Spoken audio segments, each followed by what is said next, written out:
Hello दोस्तों, आपका स्वागत है जय हो स्टडी ऑनलाइन चैनल पर। आज हमारा टॉपिक रहेगा पर्यायवाची और आज हम देखेंगे पर्यायवाची। पर्यायवाची में सबसे पहला हम पर्यायवाची देखेंगे सूर्य के बारे में।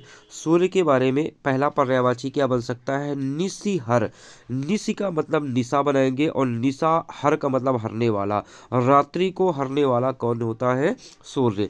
दूसरा आप कहेंगे पर्यायवाची क्या बन सकता है? पद्मकांत। बहुत इंपॉर्टेंट क्वेश्चन रहेगा ये। कई बार पेपर में पूछा गया कि पद्मकांत किसका पर्यायवाची है, तो पद्मकांत आप कहेंगे कि सूर्य का पर्यायवाची है। अगला है तरणी। तरणी भी सूर्य का पर्यायवाची है। आदित्य।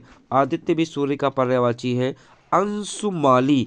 अंशुमाली भी जो है सूर्य का पर्यायवाची है। मार्तंड।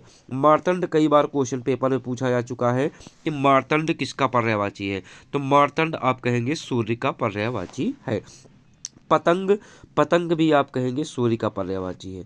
दिनमणि भी सूर्य का पर्यायवाची है। सविता भी सूर्य का पर्यायवाची है और अर्क भी सूर्य का पर्यायवाची है। ठीक है। दूसरा पर्यायवाची हम देखेंगे आपका चंद्रमा के बारे में। तो चंद्रमा की पर्यायवाची की हम बात करेंगे तो है आपका तारकेश्वर, यानी कि तारों के ईश्वर कौन है? तो चंद्रमा को कहा गया है। सुधांशु। सुधांशु भी चंद्रमा का पर्यायवाची है। मृगांक और मृगलांछन ये दोनों चंद्रमा के पर्यायवाची हैं।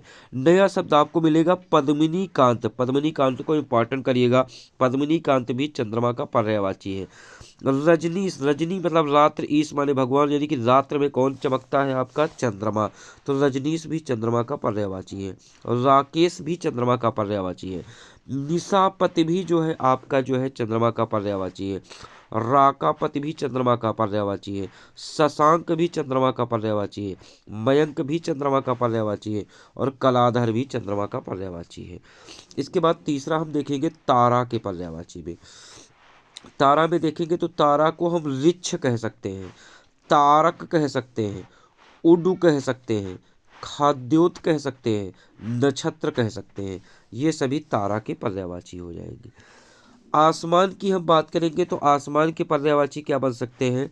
तो आप कहेंगे फलक कह सकते हैं, खे कह सकते हैं, अभ्र कह सकते हैं, अनंत कह सकते हैं, व्योम कह सकते हैं। ठीक है। नभ गगन शून्य अंबर ये सब आपके और अन्य बन जाएंगे। इसके बाद हम देखेंगे ब्राह्मण के पर्यायवाची क्या बन सकता है। ब्राह्मण। ब्राह्मण को हम महिष कहा जाता है। ब्राह्मण को ही अवनीश कहते हैं। इसी को हम भूसुर भी कहते हैं। इसी को अग्र जन्मा, सबसे पहला जन्म जो है किसका मानते हैं? ब्राह्मण का। ब्राह्मण को ही द्विज कहते हैं। द्विज क्या कहा जाता है? द्विज का मतलब जिसका जन्म दो बार हो। दो बार कैसे जन्म माना गया? तो सबसे पहले जो है एक तो उच्च कुल में जन्म लिया और दूसरा बात जो है एक तरफ से क्या है? ब्राह्मण है। उसके बाद विप्र भी कहा जाता है और पृथ्वी, पृथ्वी का भगवान किसको कहा जाता है? तो ब्राह्मण को कहा जाता है। इसके बाद देखेंगे हम आँख की पर्यायवाची।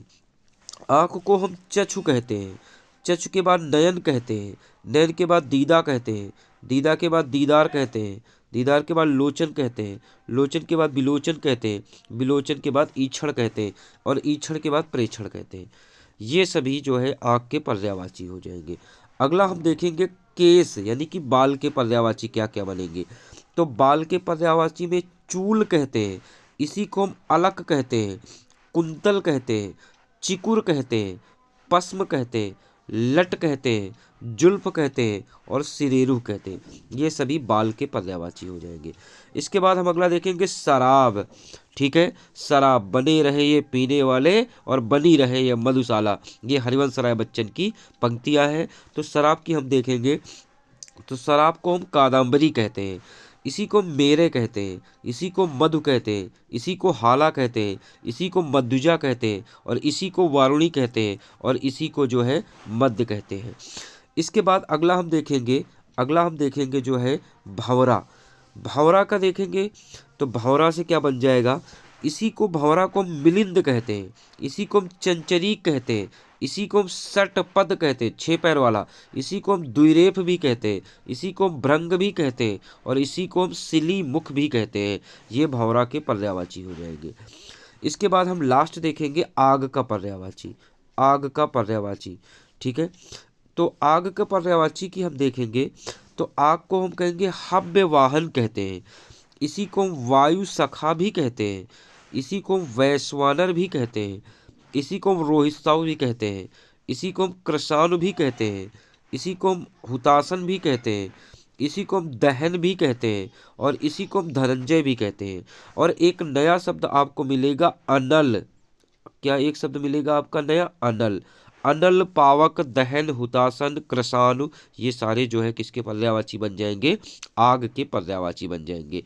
तो आज के लिए हम इतना ही रखते हैं और मिलेंगे आपको हम नेक्स्ट वीडियो में। धन्यवाद।